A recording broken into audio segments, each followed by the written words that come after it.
Hi everyone and welcome back to my channel. I thought I'd do something slightly different today.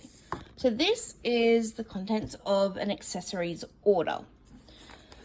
So there's a bib, a matching bodysuit, and a matching bottle.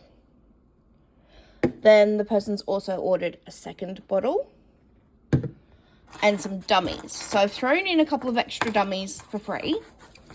So they've got a Welcome Home Little Man dummy chain, and then I've clipped all of the dummies to it to keep them together.